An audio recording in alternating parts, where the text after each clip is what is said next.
मंडळी, अनेक जण मार्गशीर्ष गुरुवारचं व्रत करतात.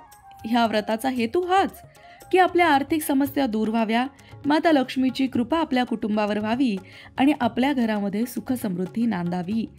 पण हे व्रत करत असताना कळत नकळत काही चुका व्रतकर्त्याकडनं होतात आणि त्यामुळे व्रताचं हवं तसं फळ मिळत नाही. आणि मग आपण म्हणतो, मी इतक्या दिवसांपासून व्रत करते आहे किंवा करतो आहे, पण म्हणावं तसं फळ काही मिळालं नाही. या चुका तुमच्याकडनं तर होत नाहीत ना? चला बरं एकदा तपासून बघा, कोणत्या आहेत त्या चुका. चला जाणून घेऊया, पण त्याआधी चॅनलला सबस्क्राईब नक्की करा आणि आमच्या फेसबुक पेजलाही फॉलो करा. मार्गशीर्ष महिन्यातल्या पहिल्या गुरुवारी या व्रताची सुरुवात होते आणि शेवटच्या गुरुवारी या व्रताचं उद्यापन केलं जातं. काही कारणामुळे जर तुम्हाला मार्गशीर्ष महिन्यात हे व्रत करायला जमलं नाही, तर तुम्ही कोणत्याही महिन्यातील पहिल्या गुरुवारी हे व्रत करू शकता आणि त्याच महिन्याच्या शेवटच्या गुरुवारी या व्रताची सांगता करू शकता. या व्रताचे अनेक नियम आहेत, पूजाविधी आहे, त्याची कहाणी आणि आरती हे सगळं तुम्हाला मार्गशीर्ष गुरुवारच्या महालक्ष्मीच्या व्रताच्या पुस्तकामध्ये हे सगळं मिळेल. पण हे व्रत करत असताना कळत नकळत होणाऱ्या चुका, त्या चुकांबद्दल मात्र कुठेही बोललं जात नाही.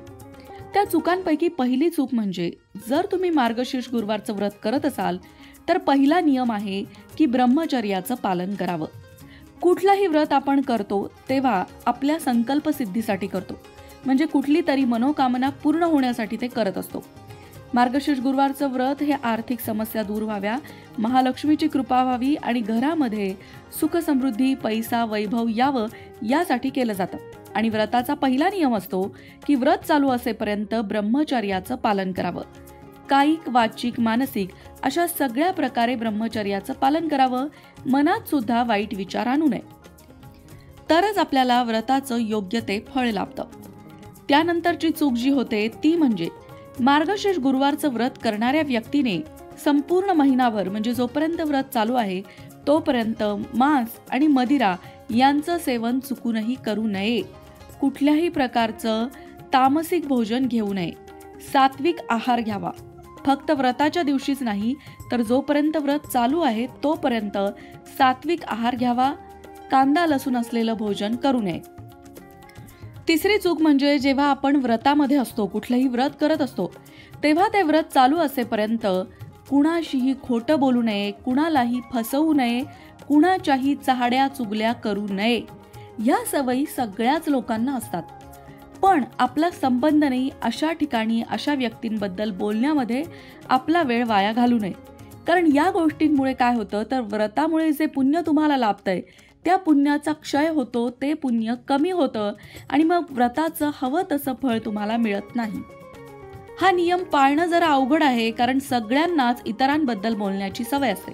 दुसऱ्यांना नावं ठेवण्याची सवय तर हमखास असते. पण म्हणूनच हे व्रत करत असताना आपण सावधगिरी बाळगायची आहे आणि आपल्या तोंडून इतरांबद्दल वाईट बोललं जाणार नाही याची काळजी घ्यायची आहे. त्यानंतरची आणखीन एक गोष्ट म्हणजे, हे महालक्ष्मीचं व्रत आहे. महालक्ष्मी जिथे शांती, समाधान असतं त्याच ठिकाणी प्रवेश करते. त्यामुळे हे महालक्ष्मीचं व्रत करत असताना घरामध्ये वादविवाद, भांडण, तंटे, शिवीगाळ या गोष्टी होता कामा नये, नाहीतर महालक्ष्मीचा प्रवेश घरात होत नाही हे लक्षात घ्यावं. म्हणून मार्गशीर्ष महिनाभर हे व्रत करत असताना घरामध्ये सगळ्यांनी जिभेवर साखर ठेवायची आहे आणि डोक्यावर बर्फ ठेवायचा आहे, जेणेकरून व्रतकर्त्याला त्रास होणार नाही आणि व्रतकर्त्याकडून कुठल्याही प्रकारचं भांडण, वादविवाद होणार नाही. त्यानंतरची आणखीन एक महत्त्वाची गोष्ट म्हणजे, व्रतकर्त्याने घरातील ज्येष्ठ व्यक्तींचा आदर करायला हवा, त्यांची सेवा शुश्रूषा करायला हवी. तुम्ही इकडे व्रत करताय आणि घरातल्या ज्येष्ठ व्यक्तींना, तुमचे आई वडील असतील, सासू सासरे असतील किंवा तुमच्या घरात जे कोणी ज्येष्ठ व्यक्ती असतील त्यांचा अपमान करताय, त्यांची सेवा करत नाही आहात. असं जर घडत असेल तर व्रताचं फळ तुम्हाला मिळेल अशी अपेक्षा करू नका. कारण कुठल्याही व्रताचा पहिला नियम असतो, आपल्या घरातल्या ज्येष्ठ व्यक्तींना नमस्कार करूनच व्रताला सुरुवात करायची असते. आणि म्हणून आपल्या घरामध्ये ज्येष्ठांचा अपमान होत नाही ना, याची काळजी घ्यायला हवी. तसं पाहायला गेलं तर या गोष्टी अगदी साध्या आहेत, सहजही कुणाला जमू शकतात. पण सावधगिरी, या गोष्टी पाळताना सावधगिरी मात्र बाळगावी. कारण व्रत करत असताना आपलं मन हे पूर्णतः ईश्वराच्या चरणी लीन व्हायला हवं. ईश्वरामध्ये आपलं मन लागायला हवं आणि या सगळ्या गोष्टींचं काटेकोरपणे पालन करायला हवं, तर व्रताचं फळ आपल्याला निश्चितच मिळतं. व्रतकर्त्याने गुरुवारी सकाळी लवकर उठावं, आंघोळ करावी, शुद्ध अंतःकरणाने आणि पूर्ण भक्तिभावाने पूजा करावी. दिवसभर उपवास करून संध्याकाळी देवीला नैवेद्य दाखवून रात्री भोजन करावं. कधी कधी अचानक एखादी अडचण आली तर अशा वेळी फक्त उपवास करावा आणि कोणाकडूनही पूजा करून घ्यावी. एकादशी, शिवरात्र या इतर उपवासाच्या दिवशी जर गुरुवार आला तर फक्त पूजा आणि आरती करावी, कहाणी वाचावी किंवा ऐकावी. व्रताची पूजा आणि कहाणी ऐकण्यास शेजाऱ्यांनाही निमंत्रण द्यावं. संध्याकाळी गायीची पूजा करावी आणि तिलाही नैवेद्य दाखवावा. ज्या दिवशी तुम्हाला या गुरुवारच्या पूजेचं उद्यापन करायचं असेल त्या दिवशी पूजा, आरती, कहाणी हे सगळं करावं. 7 सुवासिनींना किंवा 7 कुमारिकांना हळदी कुंकू द्यावं. एक फळ, व्रताच्या कथेची एक प्रत द्यावी. शक्य झालं तर ब्राह्मणाला शिदा, वस्त्र, दक्षिणा देऊन नमस्कार करावा. त्यानंतर आपण भोजन करावं. गुरुवारी संध्याकाळी पूजा आरती करावी आणि त्यानंतर सगळ्यांना प्रसाद द्यावा. कोणत्याही महिन्याच्या पहिल्या गुरुवारी या लक्ष्मी व्रताला सुरुवात करता येते. हे व्रत वर्षभर पाळणारे सुद्धा लोक आहेत.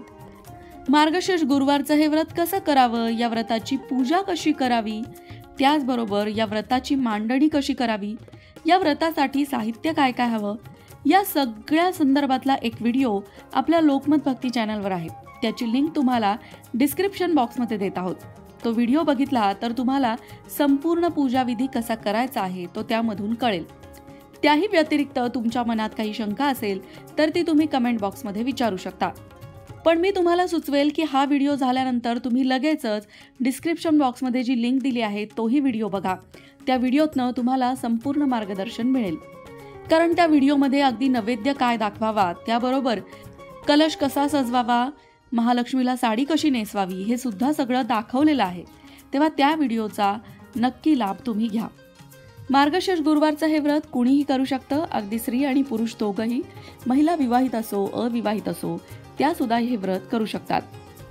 खास करून जर तुम्हाला आर्थिक समस्या असतील किंवा तुमची आर्थिक प्रगती होत नाहीये असं तुम्हाला वाटत असेल किंवा आर्थिक स्थिरता येत नाहीये असं वाटत असेल तर मार्गशीर्ष गुरुवारचं हे व्रत केलं जातं. या व्रतामध्ये माता महालक्ष्मीची साधना उपासना केली जाते. म्हणूनच मार्गशीर्ष गुरुवारचं हे व्रत करत असताना तुम्ही महालक्ष्मीचं एखादं स्तोत्र नियमित म्हणू शकता किंवा एखाद्या मंत्राचा जपही करू शकता.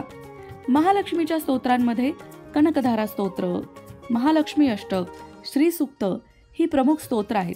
यापैकी एखादं स्तोत्र ऐकावं किंवा म्हणावं. त्यामुळे आपलं चित्त शुद्ध होतं, माता महालक्ष्मीची कृपा आपल्यावर होते आणि महालक्ष्मीची कृपा झाली तर दारिद्र्य दूर होतं. मग मंडळी, तुम्ही सुद्धा भक्तिभावनेने हे व्रत करा आणि माता महालक्ष्मीची कृपा मिळवा. जय महालक्ष्मी.